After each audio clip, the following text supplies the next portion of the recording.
Well guys, we're gonna be heading to somewhere new today.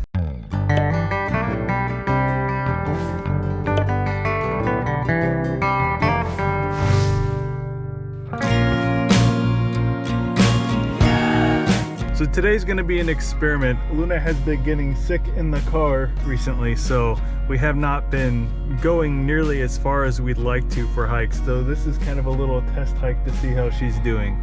So today we'll be hiking at DeHart Memorial Park. And as you can see, they're actually mountain bike trails. And we are just gonna be hiking it today, but you can also hike rather than just riding your bike. But with a title like Virginia State Championship Mountain Bike Trails, I bet these trails are pretty cool. Today we're gonna stick to this western portion. The eastern portion you can get quite a bit more mileage out of it. I think there's, how many miles are at the state park? Like 17 or something like that. So quite a few areas to go explore.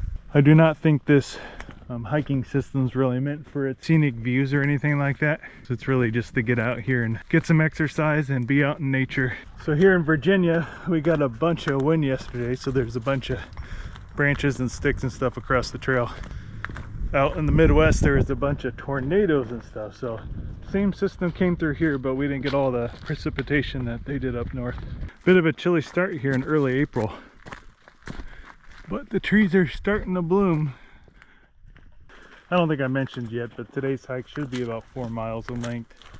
And I think about 400 feet elevation gain, something like that. So not too tricky today. Since these are bike trails, what do you guys think? Should I take the e-bike on these trails? I heard a lot of mountain bikers get upset with people with e-bikes because they feel like they're cheating with the motors and stuff going around these trails. But there's no one really to get mad at me because no one's out here. We had one person on a bike pass us so far. Only bad thing about the Kepler is that it doesn't have rear suspension, it only has front suspension, so might be a little bit on the bumpy side through here.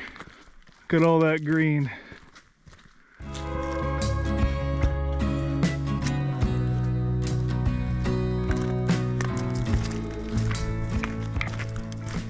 This is most definitely built for biking and not hiking.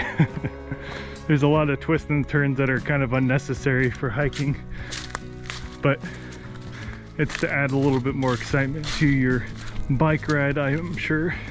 Just a little bit more exercise for the everyday hiker. So next we're gonna take Wright's Passage. And it looks like it goes up to some sort of a ridge line. We'll see if we can see any Blue Ridge Mountains from there. Because Woolwine is just east of the Blue Ridge Mountains in the foothills. Looks like this could be a challenging bike ride. A lot of twists and turns. Roto Ridge or Wright's Passage. Pretty sure we want to go Wright's Passage, but let me check my phone. Yeah, Roto Ridge actually is to the left. The Wright's Passage would take us back to the right. So I think we want to go Roto's Ridge. Okay. It changes names here apparently. A little bit of a creek through here too. Roto Ridge is pretty steep. I think I just heard a deer or something. Maybe it's a bicyclist. Deanna corrected me, it's Roto Ridge, not Roto Ridge. We just decided to take a trail with a bunch of switchbacks to wear this girl out a little bit. She's been pulling a bit on the leash and need to wear her out. Looks like we do get some mountain views over here on the, at least in the early springtime when there aren't any leaves on the trees yet. Looks like this trail hugs up right against some private property, making the most out of the trail in the park.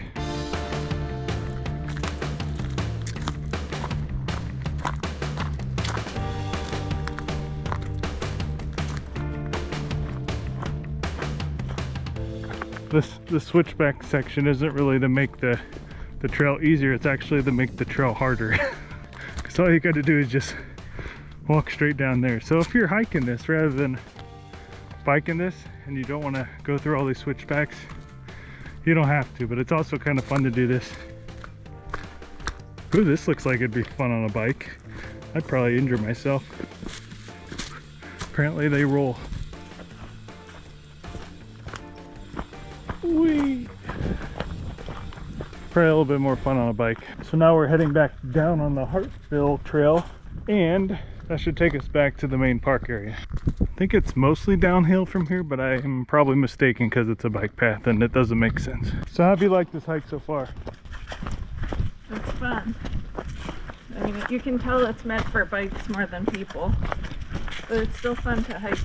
Not very good for dogs either, but luckily all these crossing with the big spacing, Luna just walks right around anyway.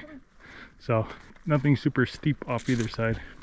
I'm trying to clear off some of these bigger branches for the bike riders. Well guys, we made it to the exit. I can see the buildings up ahead. A couple more ramps and bridges to go across that Luna probably will not like. A ramped one.